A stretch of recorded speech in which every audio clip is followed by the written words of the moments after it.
नमस्कार, मैं अतुल उपाध्याय आपके साथ फिर से एक बार। आज हम आपको बताएंगे कि जिस देश में वैनिटी वैन और एसी कार वालों को किसान बताया जा रहा है, उसी देश के एक राज्य में एक गरीब किसान को सिर्फ इसलिए मेट्रो स्टेशन में प्रवेश करने रोक दिया जाता है क्योंकि उस गरीब किसान के कपड़े गंदे हैं। उससे यह बोला जाता है कि आप गंदे कपड़े पहने हैं और अगर मेट्रो में बैठेंगे तो मेट्रो में बैठने वाले लोग गंदे हो जाएंगे। जहां एक सिक्योरिटी सुपरवाइजर ने एक किसान को सिर्फ इसलिए मेट्रो के अंदर जाने से रोक दिया क्योंकि उस गरीब किसान के कपड़े गंदे थे और उस किसान के सिर पर कपड़ों की एक गठरी रखी हुई थी जो कि थोड़ी सी मैली थी, जिसके बाद उसे मेट्रो स्टेशन के अंदर जाने से रोक दिया।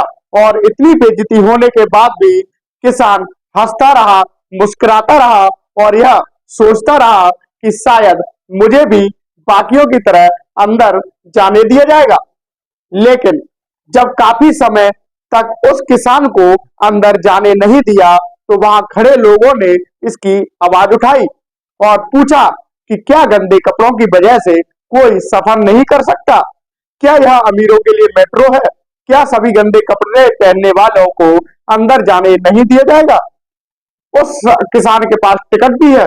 ये वहां के लोग जो थे उन्होंने इसकी आवाज उठाई और उन्होंने यहाँ तक की बोला कि क्या इस किसान के पास ऐसी कोई चीज है जिसे ले जाना पाबंदी है, तो इस किसान को रोका जा रहा है। अगर ऐसा कुछ नहीं है तो फिर इसे क्यों रोका जा रहा है? फिर आप कैसे इसे रोक सकते हैं? हम एक तरफ किसानों को अन्नदाता भी कहते हैं और हमारे देश में ऐसे भी किसान मिलेंगे जो महंगी महंगी गाड़ियों में घूमते हैं, जिनके पास महंगी महंगी वैनिटी वैन है, जिनके पास महंगा फोन है, जिनके पास एक अच्छी खासी लाइफ स्टाइल है, घर है, वो भी अपने आप को अन्नदाता कहते हैं। और इसीलिए जो गरीब किसान है वो उसमें पिस जाता है, उसकी आवाज उठाने वाला कोई नहीं है।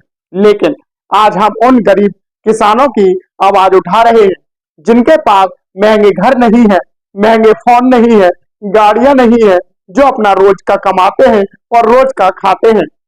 इस घटना के बाद मेट्रो कर्मचारी को निलंबित कर दिया गया है।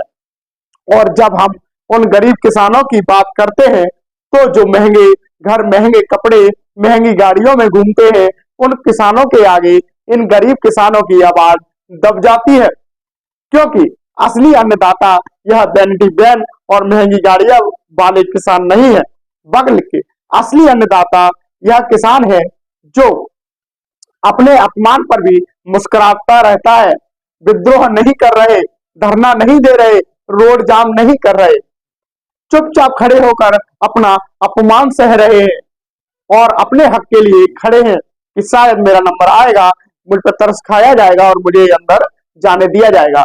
वह भी सोच रहा होगा काश मेरे भी पास पैसा होता, मेरे कपड़े साफ होते तो आज बाकियों की तरह मुझे भी अंदर जाने दिया जाता। और इन गरीब अन्नदाता तक हमारा सोशल मीडिया भी पहुंच नहीं पाता।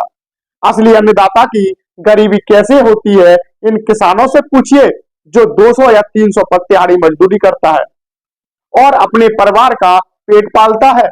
इन किसानों से पूछिए कि असली गरीबी के माने क्या होते हैं और शायद इन किसानों का दर्द वो महंगे शौक रखने वाले किसान नहीं समझ पाएंगे और वो अपने आप को अन्नदाता समझते हैं, लेकिन वो क्या जाने इनका दर्द, क्योंकि वो एक व्यापारी है, वो किसान नहीं, एक व्यापारी है।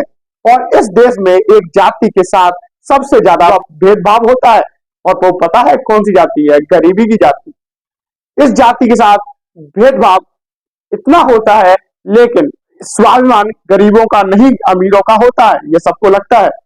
कुछ लोगों का मानना है कि गरीबों की कोई औकात नहीं होती, कभी इन्हें हीन भावनाओं से देखा जाता है तो कभी इन्हें अपमानित किया जाता है। अपने समाज में उसके कपड़े देखकर उसे जज किया जाता है। क्या मेट्रो में चलने के लिए कोई ड्रेस कोड है?